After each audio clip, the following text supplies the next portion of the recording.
welcome, ladies and gentlemen, this Thursday night's edition of Southern Woods and Waters.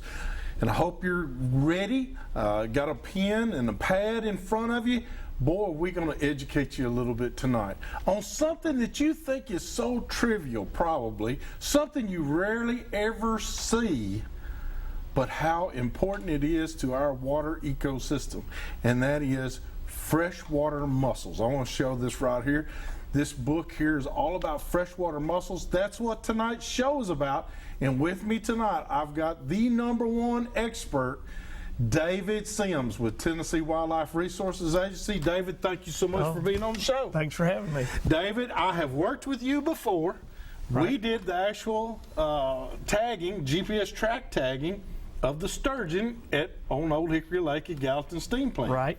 And you and I got to talk then, and I said, David, I got to get you on the show. I got to talk about these mussels because that's primarily what you do. And you're now I say that you're part of the aquatic habitat protection biologist. That's what you are. Yeah, it's basically a game warden for water. Game warden for water. But you deal mainly with the mussels, correct? Well, that's the ones where I lean towards, yes. And because I've been told by several folks at TWRA, and we're not going to mention any names because they'll probably get in trouble. Yeah, probably. But you do a lot with the mussels. You're probably the authority for mussels and freshwater mussels for our area. Well, I wouldn't say that, but I know some of them. Well, I know them pretty good, but there's other guys that are a lot better than me that work in the agency. Well, I tell you what, I'm glad to have you on the show. Ladies and gentlemen, I promise you will learn a lot on this show tonight. It just people don't realize, they just look at the mussels and maybe they pull up to a boat ramp and they see some half mussel shells laid wide open. Nobody ever thinks about where they came from. Right. Tell us, can you give us just a hint? Now, we're going to get into it in segment 2 of the show. We're going to get into it in depth, but I want David just to tease you a little bit with how important are the mussels to us? They're pretty much the indicators of pollution. They're the first ones that's going to be impacted right behind the aquatic insects and bugs and stuff.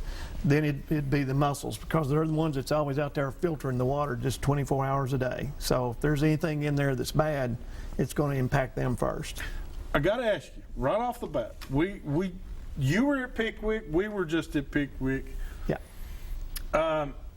Mercury. I had a couple of guys come up to me and said, is Pickwick under the mercury thing, and do the mussels help us relieve that?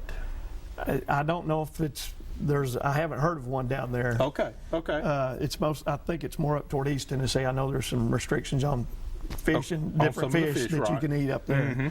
Mm-hmm. Mercury, I just don't know enough about that part of it. I'm sure they would be one animal that would capture it and probably hold it in their shells and stuff. Okay. Through the filtering. What else does a mussel do except filter the water? Is there any type of commodity that they do or anything like that? Well, they're commercially harvested for the cultured pearl industry, which 8 out of 10 cultured pearls anywhere you buy in the world, they're going to come from the Tennessee rivers. Really? Don't matter if it's a $500,000 necklace or a $30 necklace. 8 out of 10 of those are made from Tennessee shells. So 80% of all cultured pearls comes from the state of Tennessee? Correct. That is awesome. Now, Kentucky Lake, is it the primary one? It's the major source. It's the major. Now, do you actually go out there, David, and I say plant? Yeah. Do you plant and build mussel beds? We haven't got that good on raising them yet. It's still a new science, and the propagation is really tough because of their life cycle, and that's the part that we're still trying to learn. What is the average life cycle? Well, they live. Some of them live as short as like 6 or 8 years, and some of them live over 100. Oh my goodness! Yeah. Well, you have brought us an array of different mussels and the shells and whatever you want to call them, but we're going to get into that in our second segment. Okay. We're actually going to show you a video in our second segment, one that David and them have shot, and Evidently with was the an camera. underwater camera. That's Yeah. right, underwater camera. So you're going to get to see it firsthand. And then David and I are going to talk about it, and we're going to ask questions, and he's going to explain what you're looking at when we're watching this video. So be prepared for that. I guess we'll go ahead and let's take our first break, visit some of our fine sponsors, and when we come back, let's take them out there to wherever. Was this shot now? It'll be the Tennessee River and the Duck River, I think. Tennessee River and the Duck River. Okay. Right. So we'll be able to take you on the Tennessee River and the Duck River. So hurry back to more of Southern Woods and Waters.